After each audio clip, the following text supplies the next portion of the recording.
Bismillahirrahmanirrahim. Siirt İl Teşkilatı olarak Adıyaman Merkez Köyleri ve sonradan Sincik ilçesinin köylerini dolaştık. Buradaki hedef belki dokunulmadık tek bir kalp, tek bir gönül bırakmamak. Her kesime, herkese bir şekilde ulaşmak, gitmek, taziyelerini yapmak, teselli etmek, işte sorun ve sıkıntıları yerinde tespit etmek, incelemek. Biz de bu amaçla bir gün boyunca Adıyaman'ın merkez köylerinde dolaştık. Tabii Kahtay ile Adıyaman arasında kalan köylerde çok ciddi yıkımlar olmamış. Ama orada da bir şekilde Adıyaman merkezde yakınlarını kaybeden insanlar oturuyor. Onlar için taziyelerde bulunduk, dertleştik, konuştuk. Ama o köylerde şöyle bir sorun var, istisnasız bütün köyler nüfusu, hanesi 2 katına çıkmış, en az 2 katına çıkmış diyorum. Bir şekilde köyde akrabası olan herkes o akrabasının yanına sığınmış. Yerde olmadığı için ya bahçede ya onun tarlasında çadır kurmuş ve o çadırda yaşamını devam ettirmeye çalışıyor. Depremin etkileri sürüyor, devam ediyor. Zaten dolaştığınızda o insanların gözlerinde gördüğünüz hala ilk günün korkusudur. O korkuyu üzerlerinde atmış değillerdir. Tabi bu korku varken bununla birlikte en azından onların dünyevi maddi anlamdaki ihtiyaçlarını gidermek lazım. Bu ihtiyaçlar da sadece bir kere yardım etmekle giderilecek ihtiyaçlar değildir. Sincik'in köylerine gittik. Tabi Sincik'in dağ köylerine gittik. Oralar çok kötü bir durumdaydı. Depremden 1. derece etkilenmişlerdi.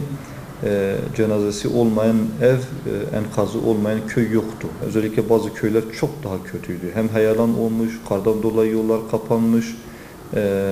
Doğal olarak hani coğrafi şartlar o kadar zor bir duruma gelmişti ki müdahale epey gecikmiş. 2 gün sonra, 3 gün sonra ulaşılan köyler var. Bu coğrafi şartlarla dahi olsa ulaşılması geciktirilmiş köylerde hızlı bir telafinin olması lazım. Bazı köylerde onun üzerinde cenaze var. Bir köyde özellikle Mutlu köyüne ama yolu heyelandan hala kapalıydı. İş makineleri açmaya çalışıyordu. 42 vefat olmuştu orada. Yani köy yok olmuştu. Yani biz gittiğimizde de dediler ki köyde kimse yok. Ondan önceki köyler de o durumdaydı. Hasar tespit komisyonlarından şikayetçi olan köyler vardı. Şimdi hasar tespit komisyonu heyet gitmiş. Bazı heyetlerden memnundular. O heyetlerin görevlerini yerine getirdiklerinden memnun olduklarını ve dile de getiriyorlardı. Ama bazı heyetlerden üstünkörü baktıklarını, mesela bir ev gösterdiler bize. Ev yolun üstüne yıkıldığı için zaten yolu açmak için iş makinesi evi kaldırmış. Diyor ki bu eve orta hasar vermişler. Ev yok şu an yani ev diye bir şey yok ortada ama o eve orta hasar deyip geçmişler. Bu konuda tabii şikayet ve taleplerini aldık, raporlaştırdık, genel merkezimize sunduk. Genel merkezimiz de inşallah elinden geleni yapacak. Bazı köylerde çadır gibi acil ihtiyaç duyulan konular vardı. Onlar bize iletildi. Siirt'ten gittiğimizi söylediğimizde sarılan vardı. O kadar seviniyordu ki biz işte bakın sorunlarınızı tespit için gelmişiz. Ne ihtiyacınız var dediğimizde siz ta Siirt'ten buraya kadar gelmişsiniz. Biz daha ne isteyeceğiz diyorlardı. Hatta Siirt'ten 1-2 tane yardımda bulunan vatandaşımızın örneğini söylediğimde bir yaşlı teyzeyi duymuştum. Mesela Siirt'te ceviz kırarak geçimini yapıyordu. 500 TL işte depremzede bölgesine bağışlamıştı. Bunu söylediğimde gözleri yaşlanıyordu. Biz bile bu kadarını ummuyorduk. Yani bu kardeşlik, bu dayanışma diyor bize acımızı unuturdu. Siirt'ten kalkıp buraya gelmeniz bize vereceğiniz her maddi şeyden daha değerlidir bizim açımızdan diye o sevinçlerini de bizle paylaştılar.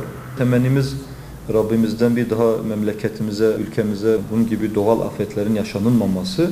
Ama bununla birlikte de her kesime ve herkese de sesleniyoruz. Kimin elinden ne geliyorsa hükümet üzerine düşeni yapmalıdır.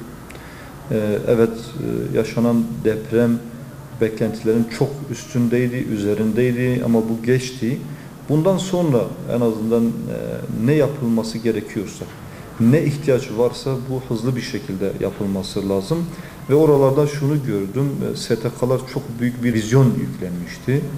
Hatta ne tarafta gidiyorsak orada STK görüyordu. Yani Halk da hep bunu dile getiriyordu. Yani şaşırmışlardı. Bu kadar STK, bu kadar yardım nereden çıktı? Biz bilmiyorduk, beklemiyorduk. Bu konuda çok defa dile getirdiler. STK'lardan çok memnundular. Biz de o vesileyle tüm bu konuda üzerine düşeni yapan, mesela Adıyaman merkezde günlük 5.000 üzerinde sıcak yemek çıkartan Umut Kervanı Koordinasyon Merkezi vardı. Orayı da ziyaret ettik.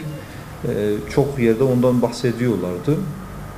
Tabii bununla birlikte gidip yerinde çadırlarda ihtiyaçları tespit ediyordu. O ihtiyaçları da gidermeye çalışıyordu. Biz de onlarla koordineli çalıştık. Belirlediğimiz ihtiyaçları, maddi anlamdaki ihtiyaçları onlara ilettik. Onlar da sağ olsunlar gidip bu ihtiyaçları giderdiler. Bu vesileyle de bu konuda üzerine düşeni yapan tüm STK'lara da teşekkürlerimizi arz ediyoruz.